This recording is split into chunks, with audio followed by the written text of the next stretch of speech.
I'm Logan Crawford, and right now on Spotlight, join us in an enlightening discussion with Ronald Stein, professional engineer, and Todd Royal, master of public policy with decades of experience in energy literacy. These esteemed authors and consultants have co-authored 3 groundbreaking books, including the Pulitzer Prize nominated Clean Energy Exploitations.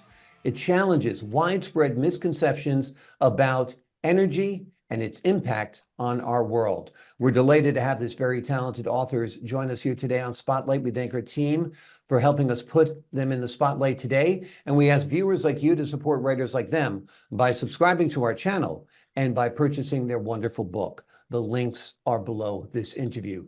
Todd and Ronald, thank you so much for joining us here today on Spotlight. Logan, glad to be aboard. Glad to be here, Logan. Looking forward to our discussion. Glad to have you. Let's start out with the obvious. Somebody like myself doesn't want to buy an electric car yet. There's too few charging stations. It takes too long to charge my car. It doesn't go far enough once it's charged. If the car price comes down to $35,000, if the car can go, 400 miles without having to be recharged, then I might be interested. So why are cars being forced down our throats that are electric instead of building a better mousetrap and attracting buyers like myself? I'll let you guys go. Let's go first, Ron, then we'll go to Todd. Okay, the auto industry has been mandated to reduce the emissions of their entire fleet. And so far, that the only way to meet those low numbers is they have to eliminate the gasoline engine. I, as an engineer, I thought a hybrid was fantastic. You double your gas mileage and you buy hundreds of years to develop battery technology. But the auto industries have been mandated to reduce their emissions so low, they have to eliminate the gasoline engine in the hybrid. So you're going to see a few hybrids if it fits the calculation of the auto manufacturer, but most auto manufacturers have eliminated hybrids and are all in to EVs. Yeah. Todd, let's get your thoughts on this. It's a way to control politics. There's no reason to use an electric vehicle. It is not a workhorse vehicle. The electrical grid can't handle it. Unfortunately, as I would tend, this is a hard message. This is a way to get people to vote for the Democratic Party. It's a way to do away with human ingenuity. It's a way to do away with freedom. It's a way to do with mobility, because what's the best thing we can do? We're not going by horse and buggy anymore. Now we can fly around the world. We can drive across a country. This is a way to control.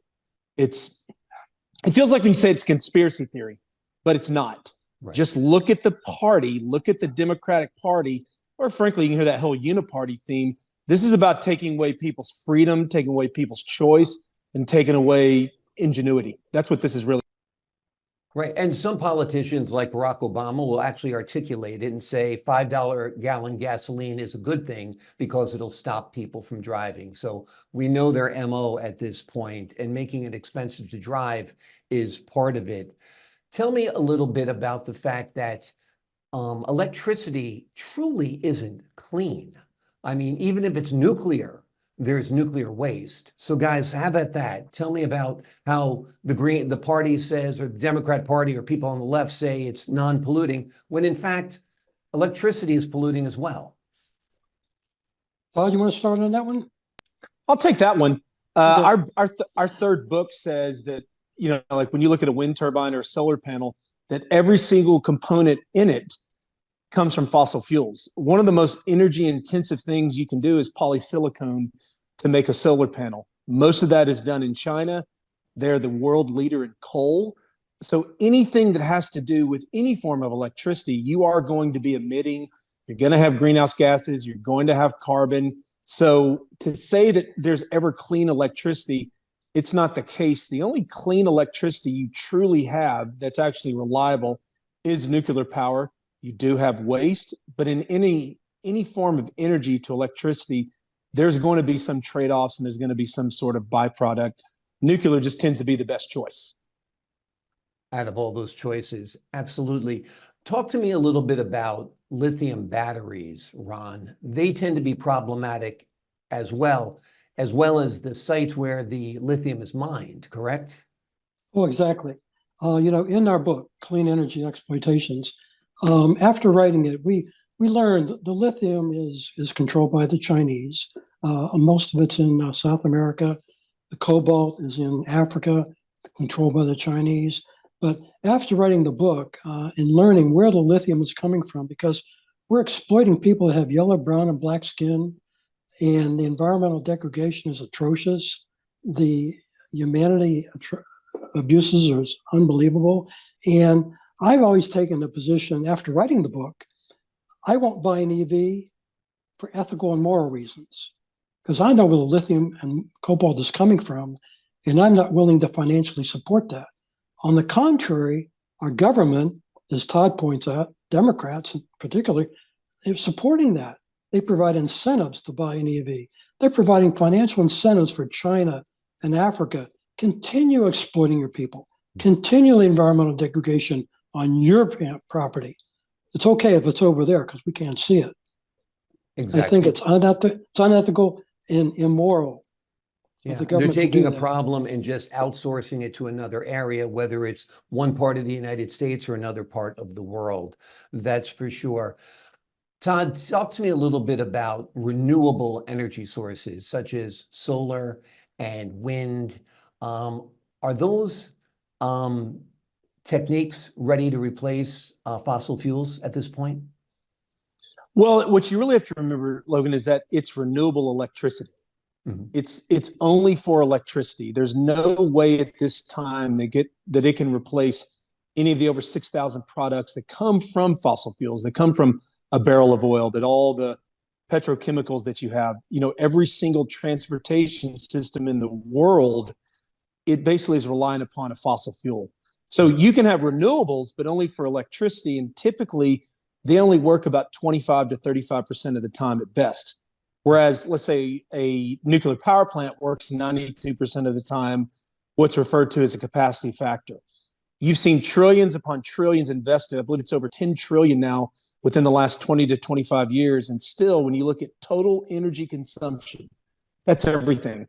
Yeah. Transportation, electricity, industrial uses, you're still only looking at about 10 to 12% comes from renewable electricity, which is solar panels and wind turbines. Some people say biomass, hydroelectric, but again, if you're just looking at the wind and the sun, it's intermittent, it's variable, and there's many times the wind doesn't blow and the sun doesn't shine. So unfortunately, it's still not technologically viable that renewables can displace fossil fuels.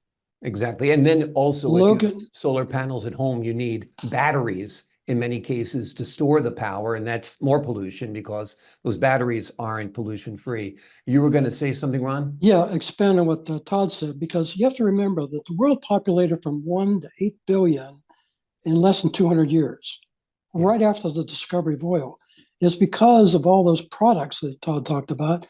We now have a medical industry that didn't exist 200 years ago. We have communication that didn't exist 200 years ago. Transportation that didn't exist 200 years ago.